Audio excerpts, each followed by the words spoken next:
After this Guitar Summit video where I discovered CHUCK, I've read every single comment, positive, negative, and brutal.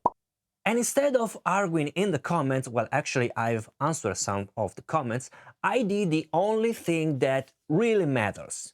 I tested it properly.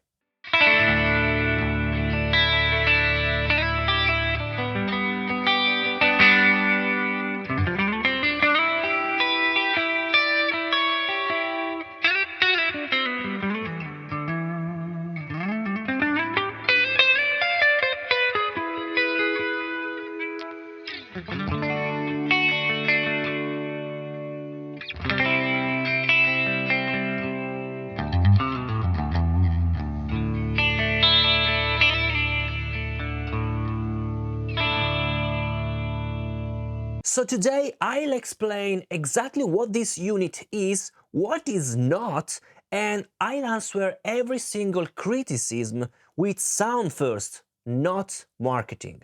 And no guys, this is not trying to replace a quad Cortex, for example, an FM9 or a Helix. A lot of comments compared it to those units, so let's get out of the way immediately. Let's start with the biggest source of confusion. CHUCK is not just a pedal, it's not just a preamp, and it's not just a full digital modeler. Well, actually is not a modeler. CHUCK is a full guitar amplifier, as you can see, built into a floor unit and combining real analog tube preamp with digital control, of course, routing, effects, and IRs. And here, as you can see, I have basically the software that controls everything.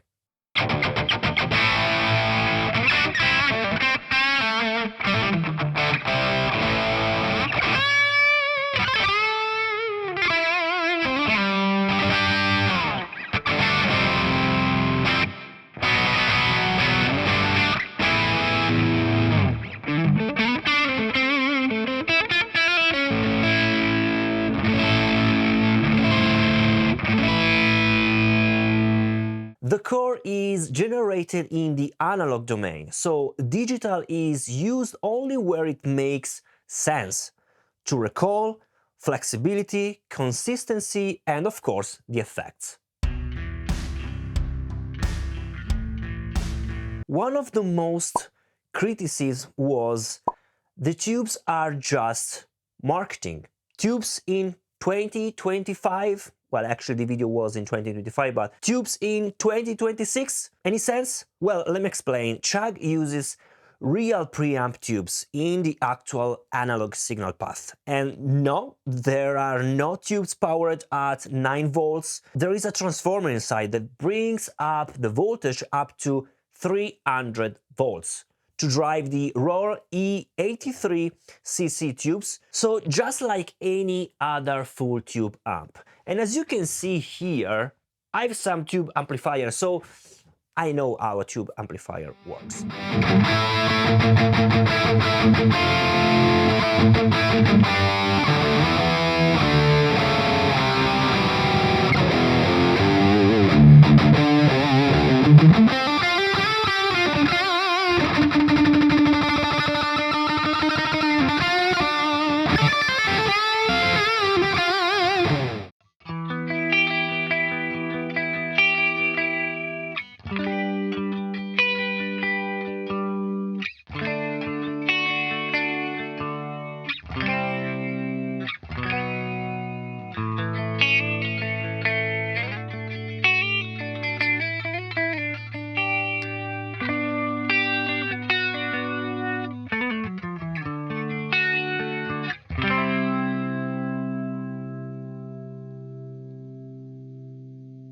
They, of course, do affect gain structure, harmonics, and especially the feel under your fingers. This is not something you always hear instantly. Well, depends on your ear if you are used to use real tube amps. And in that case, it's something you feel while you're playing.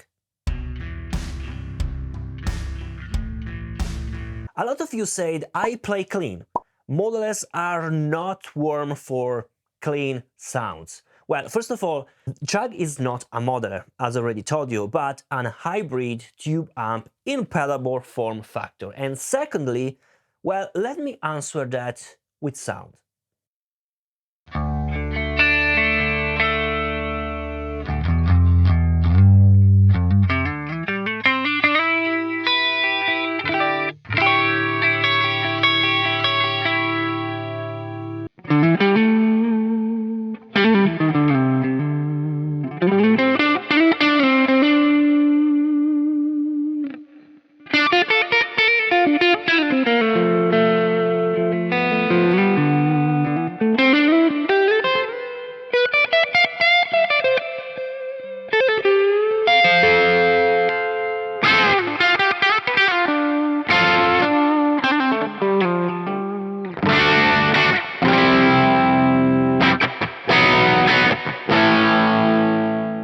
And this is where CHUCK really shines, because it's not about extreme gain, of course, it's about touch, sensitivity, bloom and dynamic response, and that is of course thanks to the preamp tubes.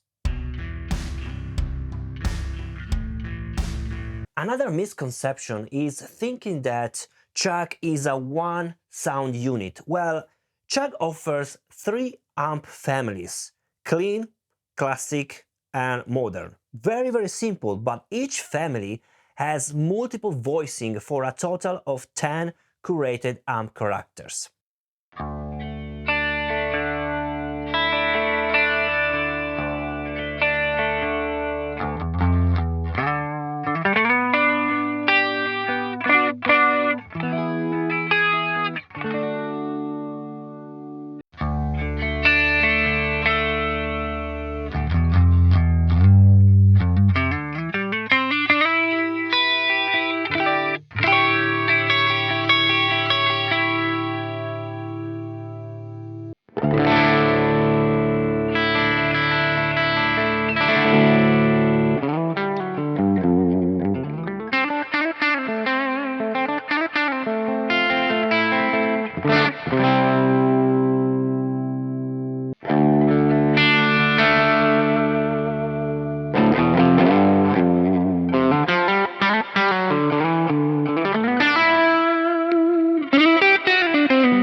And this is not about having 200 amps like usual amp capture devices, profiling devices, and so on.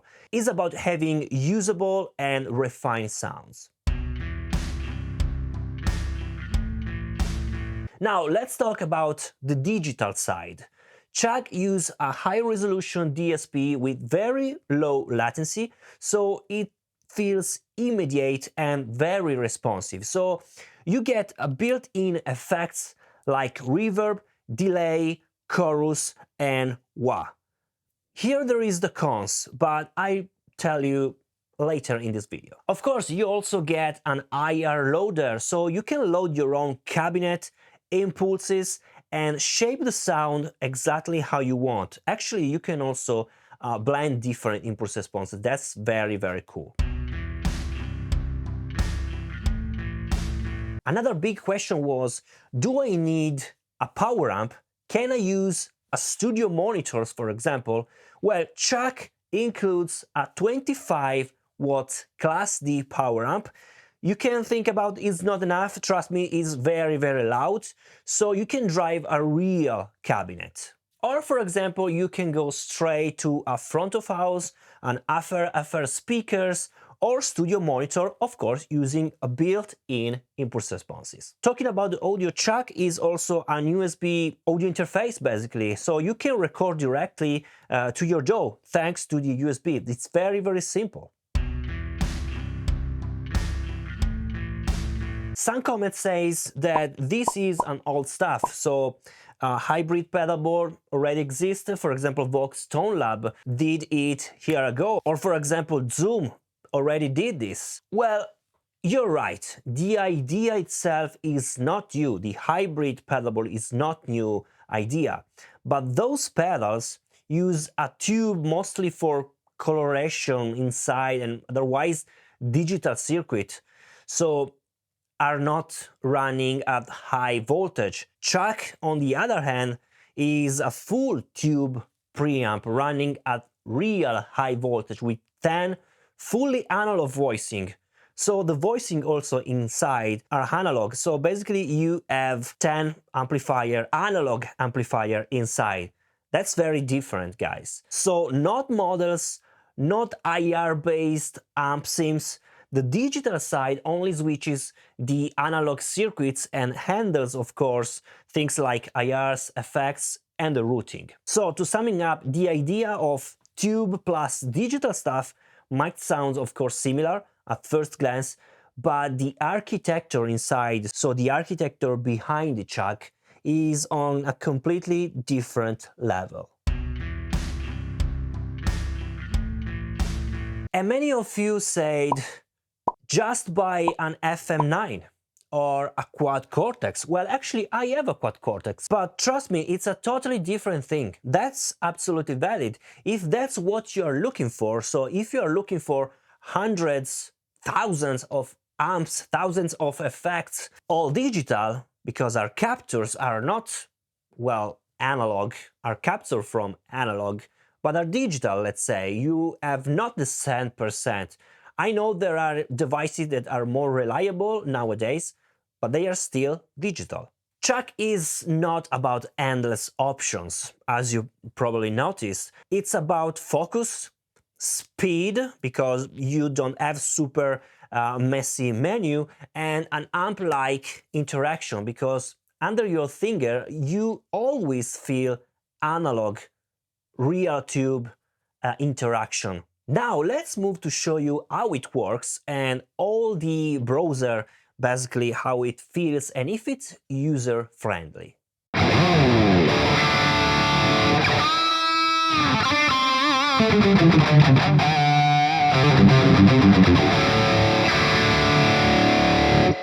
Alright, so let's start talking about the browser and how it feels when you basically tweak everything here on the CHUCK. Well, as you can see, we have mainly 8 foot switch. The first one is for the mode and for the tuner. So if I toggle and press it, as you can see, I'm using now the tuner, and here as you can see the tuner itself. So it's telling me if I'm in tune or not, of course. And as you can see, it's blinking also here. So here is telling me basically 3, 4, and 5 is telling me how much I'm precise. So the 4th is basically the center, and it's also here in the center. As you can see, okay, it's very, very cool. And as you can see, it's also working here on the software because everything right now is connected through the USB, and I'm also recording through the USB. So I have nothing here connected except from my guitar. So let's go out from the tuner mode, and we can also use the pedal board in 2 modes. The first mode is basically on preset mode, and we have here the 7 kind of presets. So each foot switch corresponds to 1 preset. Preset number 1 is the clean.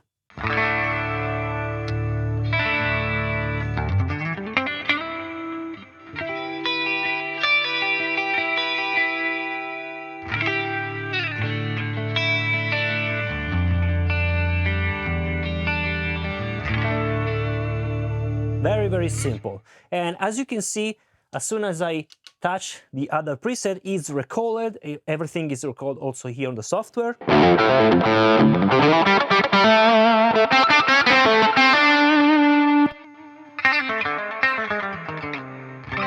Let's see if there is some latency here, for example, from this one.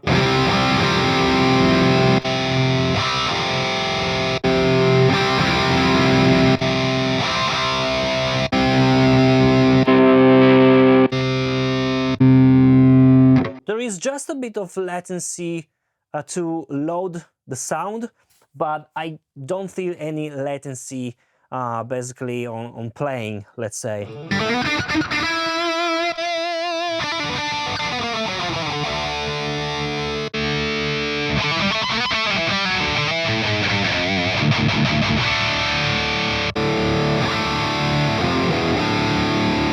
The other mode, if I switch here, it changes the color, and this is the stomp mode.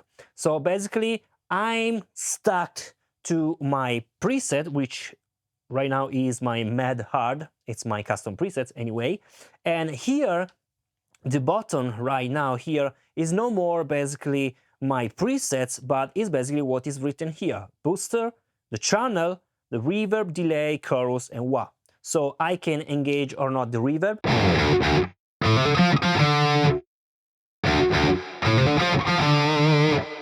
The delay.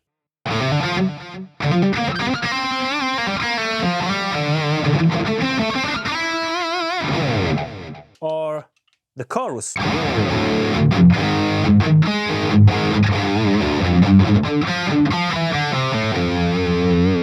no chorus.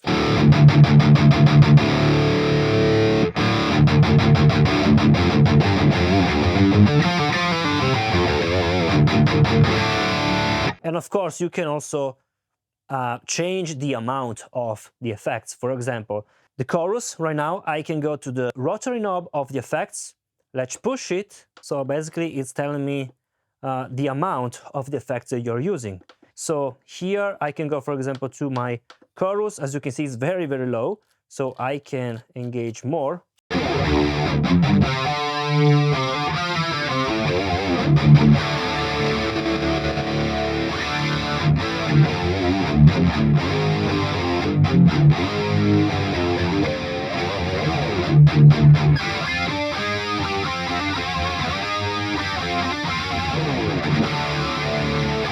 And then you have also the wah.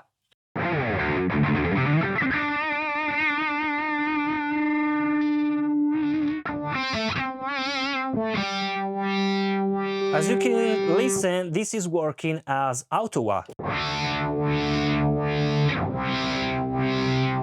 But you can also change the behavior. For example, here on the software, you can go to your effects expert setting, and as you can see, the default setting is the easy mode. So I can toggle here and I can change everything. So from LFO, I can go, for example, to up 1, and I can decide the attack and release, the resonance.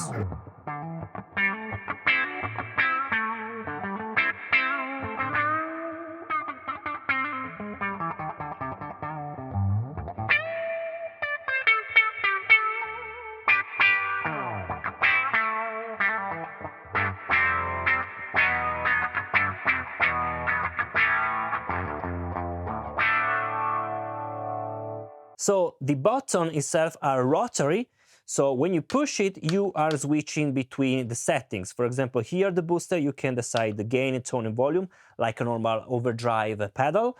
Here in preamp, you can choose between if you want to change the gain or if you want to change the volume, and accordingly you will change the gain and the volume. As you can see, the same here on the software. I'm changing the volume right now. If I press, I'm changing the gain right now, and this is to change the channel. So here I'm in the modern channel, I can switch and I can basically cycling between clean, classic, modern, clean, classic, modern. Okay, if I press and hold, I can change the voicing. So for example, if you choose the clean channel, let's go for example to my clean channel here, clean presets.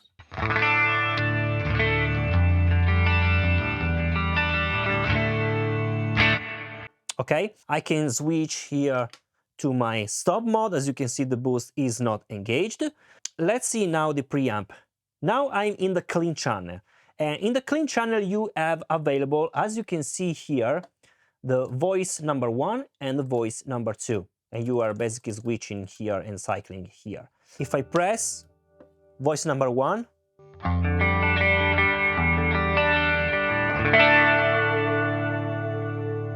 voice number 2,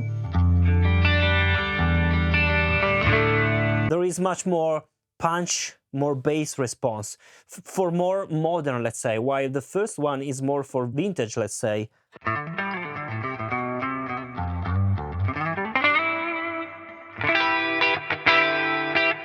It feels more like a tweed kind of amplifier. Then if you switch to classic, let's say, you have different voicing. As you can see here, we have the voicing 1, voicing 2, voicing 3, and voicing 4. So you have 4 different voicing, and these are 4 different analog paths. So it's like having 4 different amplifiers in the classic, let's say, category. Let's go to the Mad Plexi sound that I did to show you, of course, and this sounds like this. It's made with the classic amplifier.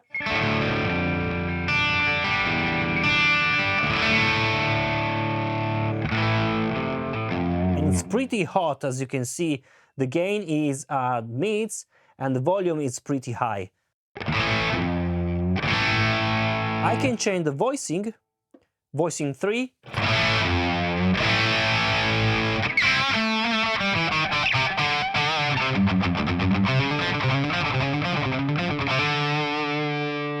four,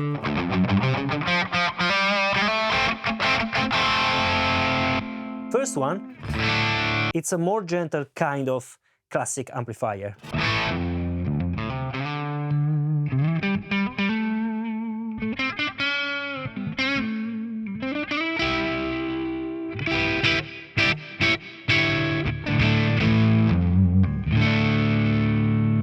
Voicing 2.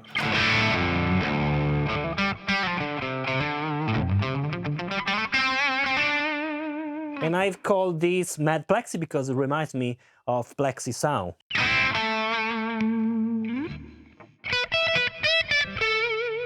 And of course, you can boost the channel with the booster.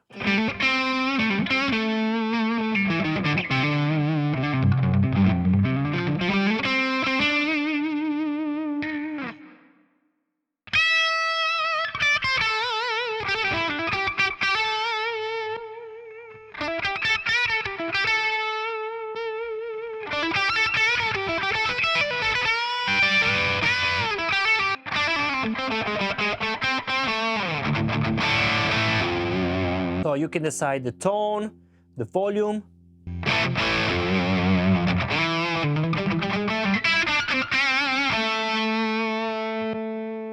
The tone.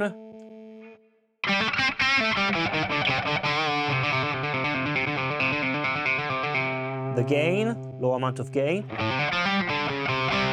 So no any saturation from the boost here, or you can use like an overdrive.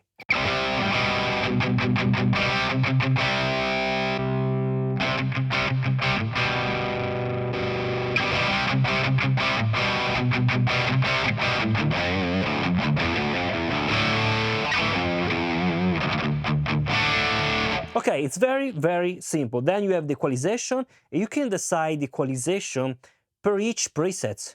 So, for example, I can show you that the first one, this is my clean amplifier, and as you can see, this is the equalization. It's very different from other kind of equalization. So you have the low, mid, high, and the amp overall. The amp is very interesting because this determines the kind of tube power amp section that you use. Is anyway a simulation, if I remember well, because there is no any real tube power amp, only the preamp is real with tubes.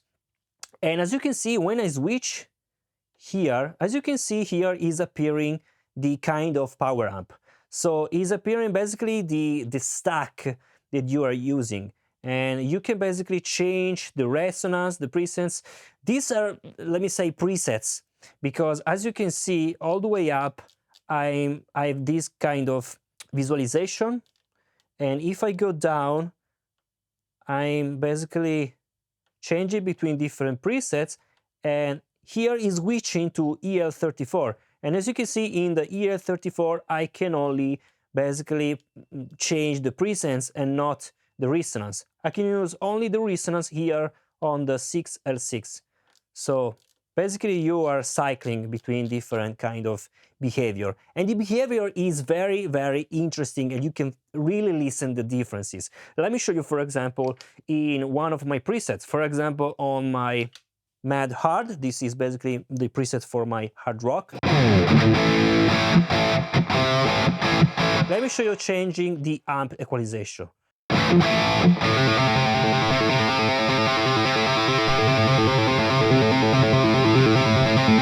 Here, basically, I switch to the 6L6.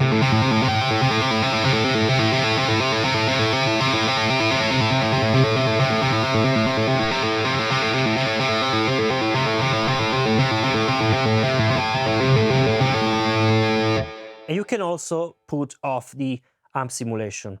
The EL34 is harsher, in my opinion, but I wanted to use the EL34 because it reminds me, of course, of Marshall amplifier. And since this is an hard rock, I wanted to achieve that kind of sound. So I wanted something like this. It's very interesting that when you reach basically the position where was the preset. Oh, here it is. As you can see here on the presets, here, there is nothing. If I change it, it said save changes. So basically in this spot, I'm recalling what was at the beginning, my preset. That's very, very cool. Now let's go inside the browser. So the browser, you can basically switch with only this knob. And as you can see, is written select, short, back, long. So as you can see, I can basically go, okay, here basically I'm out, and as you can see here there is the volume. So as soon as I touch it, I can change the overall volume. You can also decide to disengage this behavior. You can do that by the software, of course. Anyway, you can decide the kind of volume per each kind of channel. Let's go inside, and now I can switch between the different pages. And as you can see, what you can change is basically the IR. As you can see here, you can also import, basically these are my custom IRs, and you can also decide to blend the IRs. For example, here I'm using one IR from the Green Beret and one IR from the Retro 30, which is basically IR from my real custom cabinet, which is here. If you are interested, you can download to the page dedicated, and you can also customize the low cut. For example, I cut all the 90 hertz, the high cut, and you can also flip the phase and so on and so forth, and the panning, so you can blend the different kind of impulse responses. That's very cool because usually impulse response is very, very interesting and very important for your sound. For example, let me show you my custom sound without my impulse responses. So let's go inside, and I can go inside here and choose another impulse response. For example, the stock one. Here you have different stock per each channel. So for example, classic, moderate. Let's go here and let's bypass the other one. So like this.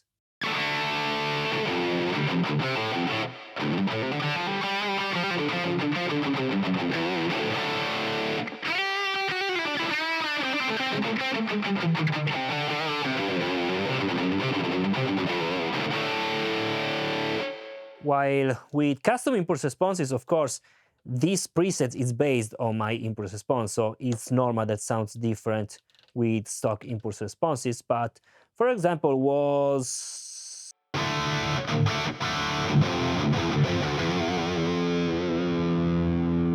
choose another one.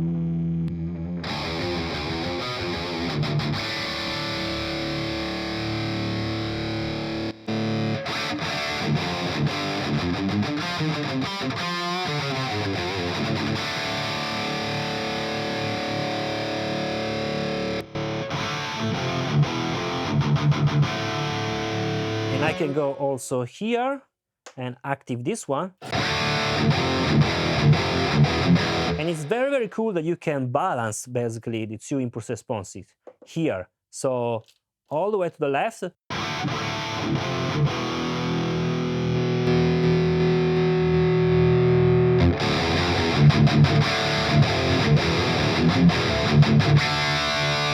Or in between together.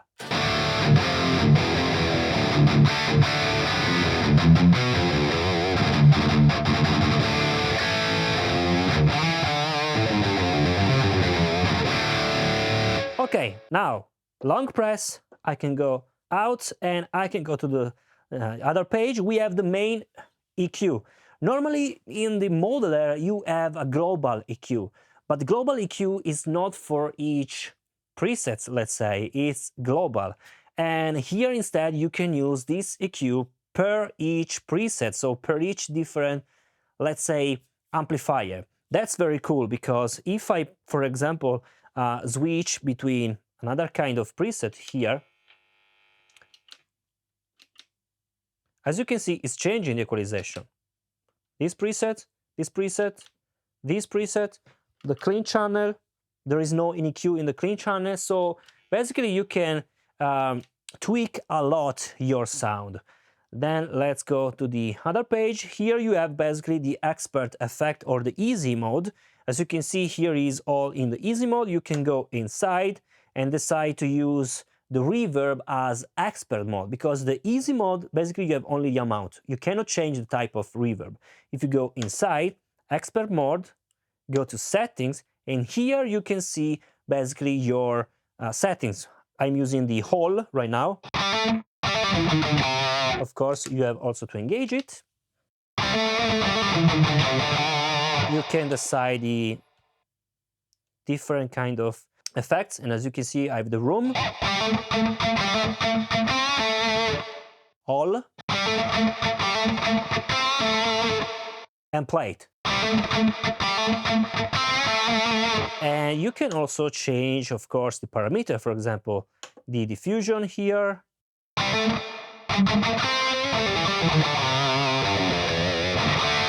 As you can listen, there is a problem, and this is the first con in my opinion, is that all the effects, not only the reverb, but also the delay, also the chorus, are all mono. There is no any stereo effect, no any ping pong, and this is a real pity in my opinion, because since this is based on great preamp, a tube preamp, and then the most important kind of effects, so reverb, delay, and chorus, in my opinion, well, I think that these three effects should be perfect, because you don't have a lot of effects, but you have to focus only on these three effects, and they should be perfect. And in my opinion, this is a cons for my personal opinion, because I wanted great reverb, at least in stereo, delay, ping pong, I wanted to have maybe some tape delay, and the chorus, I want giant, basically stereo chorus, 3 chorus, something like that. And that's my opinion, guys. So I think that here is the problem of this unit. But since it's digital stuff, I think that with an update of the firmware, you can have stereo effects. I hope soon, of course. Okay, let's go out. You can customize also the other thing. And here you have basically the output control. So you have the two output here for the mains, the speaker output, so you can decide to go to the speaker and of course disengaging the impulse response, because if you use a real cabinet speaker, you don't need impulse response. Very, very important. USB, you can decide to use the impulse response or not. Maybe you want to use outside impulse response or something from the PA, I don't know. You can decide everything. So it's very, very simple. And here you have the main, basically, settings. So you can decide the noise gate per each channel. That's really important if you use high gain kind of amplifier. Let me go out. Then you have the compressor. So you don't have here this effect, but are inside basically the brain of Chuck. So that's very, very cool. FX loop, you can decide the amount of level you want to send, if you want to use the loop mode to serial, or let me go inside here, parallel, and you can decide also the amount of parallelism, let's say. I don't know if it's correct. USB audio, you can decide if you use all the 2 channels in wet and wet, like I'm using right now.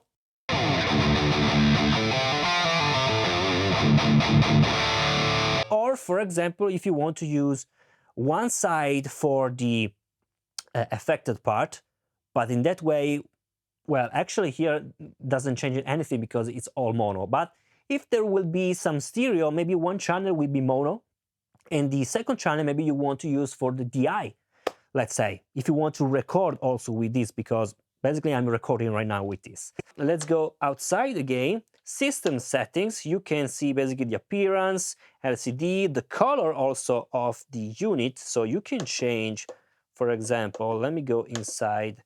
You can change the LED appearance. Whoa, they are very, very bright. Or you can go to LCD, and the LCD can go lower. Or you can go to the color. Now it's green, but you can also change, as you can see, to turquoise, to blue, violet, rose, white, and that's it. That's really cool. Orange, red, and so on and so forth. So let me stay green to the stock. You can change, of course, the color for the mode 1 and for the mode 2 to remember the different usage for the presets or for the stone boxes. And you can also change the name of your chuck. Why to change name? Well, if you have 2 of these, maybe. Okay, now let me show you something on the software. Even if basically it's the same, you can change very easily all the settings here, all the voicing, amount, and so on and so forth. I think that you can also use this with MIDI. You have a MIDI here, but maybe something also at the level of DAW. The main volume here appears like this. You can go to delay to engage or not these effects, reverb, delay, chorus, wah, and as you can see, is also changing here. Tuner is changing the visualization, noise gate, you can see basically everything, compressor, also graphical, you can see how it works, main EQ, so you can tweak a lot of parameters, as you can see here. You can go also to higher loader, and here you have basically everything to load your own custom impulse responses. Effect expert, as you can see, I can show you something from delay, disable or enable. You can also change the tap tempo, let's say, but you cannot change the type of delay. Basically, as you can see, there is only one type of delay, nothing else. The chorus, as you can see, we have triangle, sine, or a sine, but there is no stereo anyway. And the wah, you can customize something here on the wah. You can go also here on settings, and you can change also the visualization of this basically software. You can change, for example, the appearance to dark. So this is the dark appearance. It's very cool, my opinion. Very cool. It's very easy and very intuitive. It's made very well. So it works very well and stable with the unit. And guys, this is my humble opinion. I really like how it sounds. It sounds very good, the analog part. But in my opinion, if Underdog want to sell this chuck at this price point, because it's a really important price point in my opinion, well, they should improve the digital side, because the analog side is amazing. But the digital side should be improved with more features. So more different kind of reverb, more delay, more chorus, but also something to change the type of reverb, type of delay, and most importantly, the stereophony of the effects, that here is only mono. It's a huge downside in my opinion. Okay, so now that you've heard everything, let's finally talk about the price. Yes, it's expensive. And I'm not going to pretend it isn't, because at this price you can absolutely buy a quad Cortex. I own a quad Cortex, an FM9, a Helix, a Kemper. Actually, I have a Kemper here. This is the Kemper rack unit. So I'm not doing an ad to selling this, because I've other thing. I'm using other thing, but for different usage, let's say. If you want hundreds of amps, captures, deep menus, you should buy one of those, because they are very reliable. But what you are paying for here is not quantity.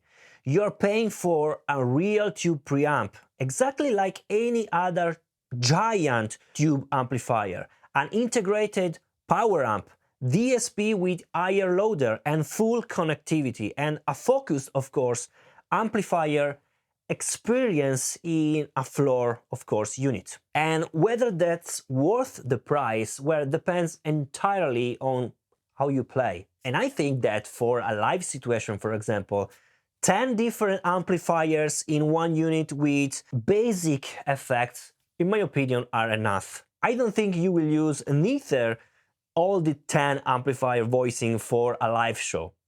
Trust me.